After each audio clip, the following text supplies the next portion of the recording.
awfully good that someone with the temperament of Donald Trump is not in charge of the law in our country. Yeah, because you'd be in jail. Secretary.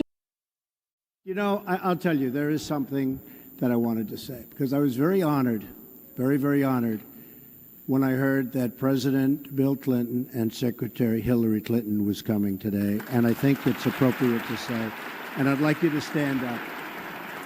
I'd like you to stand up.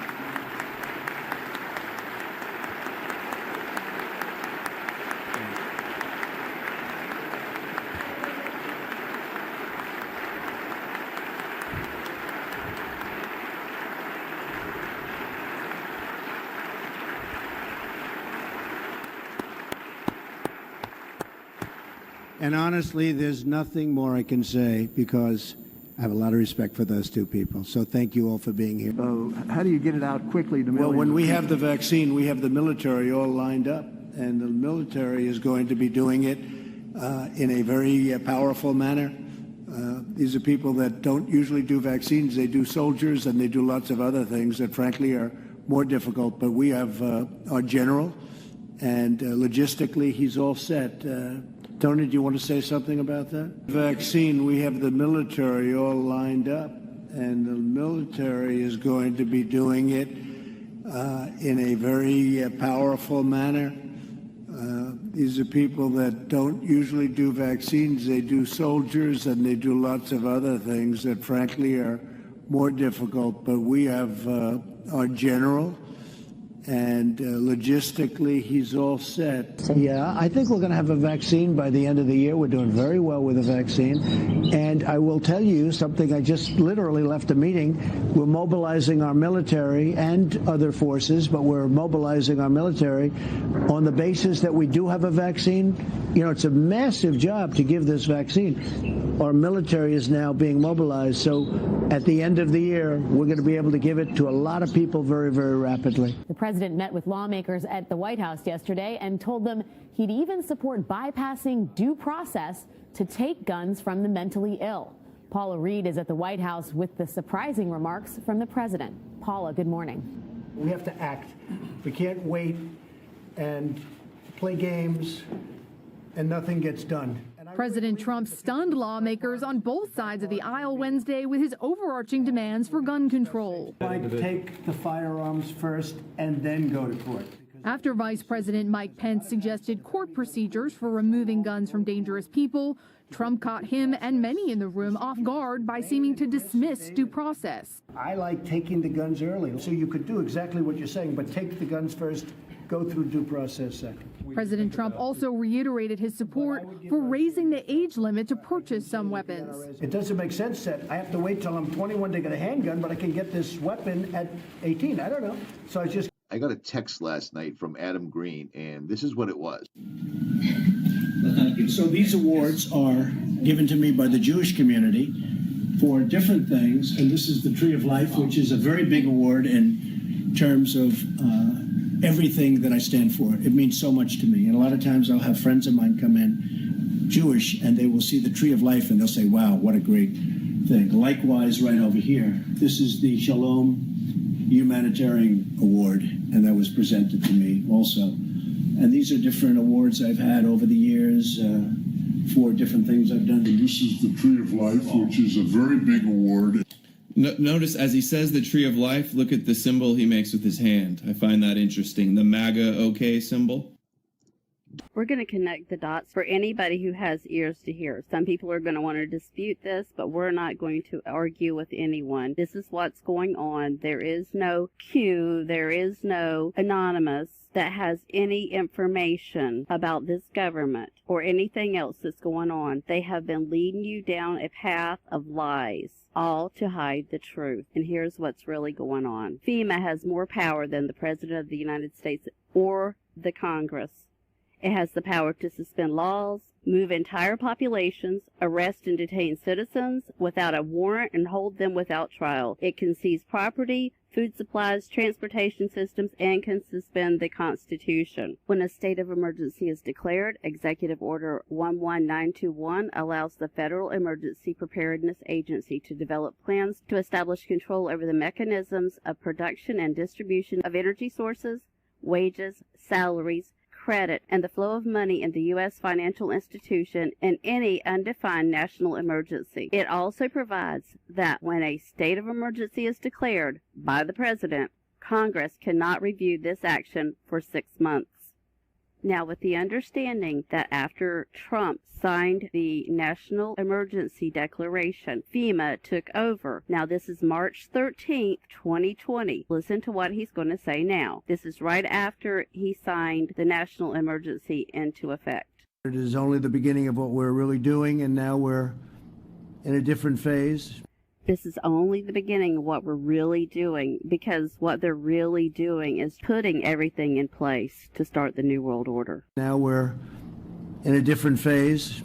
The different phase that he's speaking of is that he is no longer president, and he has given full power over to FEMA when he signed the National Emergency Declaration. We had some very old and obsolete rules. Those old and obsolete rules are also known as the Constitution of the United States. That we had to live with. It worked under certain circumstances, but not under mass circumstances. Under mass circumstances is being under FEMA rule. They were there for a long time. They were in place for a long time, and we're breaking them down now. They're definitely breaking them down because the Constitution is suspended. And they're very usable for certain instances, but not for this. Because they can't go forward with their plan with the Constitution, our constitutional rights, still intact. To unleash the full power of the federal government in this effort today, I am officially declaring a national emergency.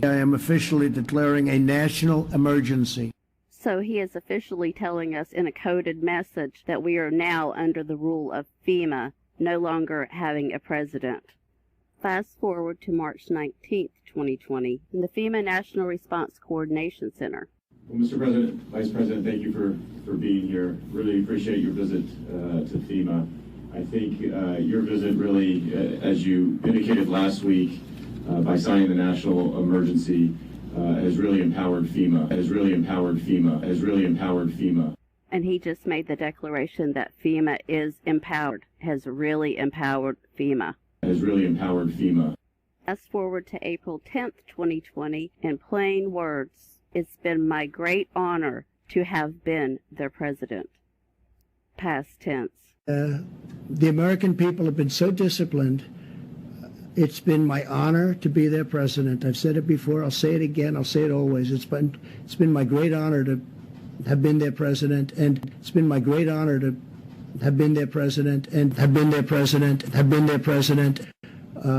I have a big decision coming up, and I only hope to God that it's the right decision. But it'll be based on the input from a lot of very talented people, very smart people, and people that love our country. Thank you all very much. Thank you.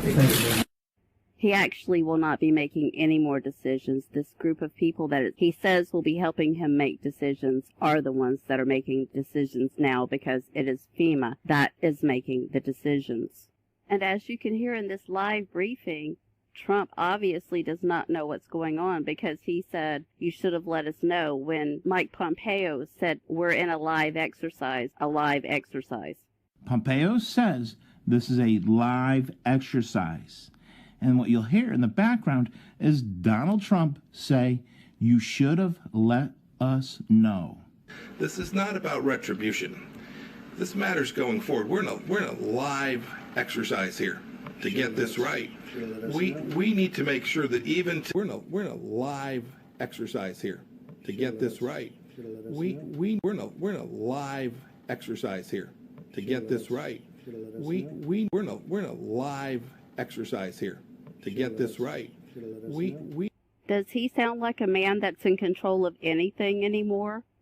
He just looks like he has just lost his best friend in all of these videos that we're seeing now ever since he signed the National Emergency Declaration.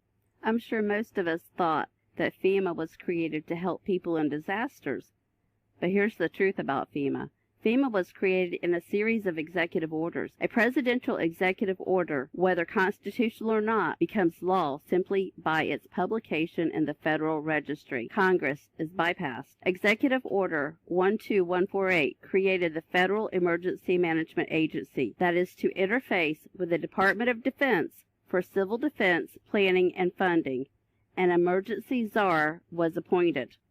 Executive Order 12656 appointed the National Security Council as the principal body that should consider emergency powers. This allows the government to increase domestic intelligence and surveillance of U.S. citizens and would restrict the freedom of movement within the United States and grant the government the right to isolate large groups of civilians. That's where we're at right now, people. We are all being told what to do, where we can and can't go. The National Guard could be federalized to seal all borders and take control of U.S. airspace and all ports of entry.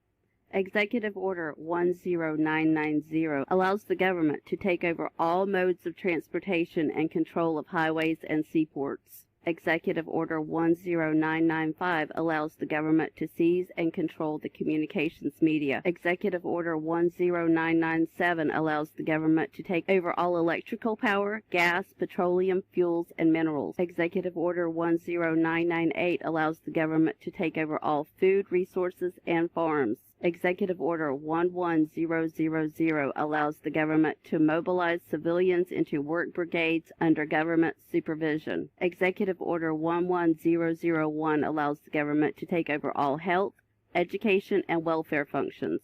Executive Order 11002 designates the Postmaster General to operate a national registration of all persons. That's where your census comes in. Executive Order 11003 allows the government to take over all airports and aircraft, including commercial aircraft. Executive Order 11004 allows the Housing and Finance Authority to relocate communities, build new housing with public funds, designate areas to be abandoned, and establish new locations for populations. Executive Order 11005 allows the government to take over railroads, inland waterways, and public storage facilities. Executive Order 11051 specifies the responsibility of the Office of Emergency Planning and gives authorization to put all executive orders into effect in times of increased international tensions and economic or financial crisis. Executive Order 11310 grants authority to the Department of Justice to enforce the plans set out in executive orders, to institute industrial support, to establish judicial and legislative liaison, to control all aliens, to operate penal and correctional institutions. And Executive Order 11049 assigns emergency preparedness function to federal departments and agencies, consolidating 21 operative executive orders issued over a 15-year period. Where diverse nations are drawn together in common cause to achieve the universal aspirations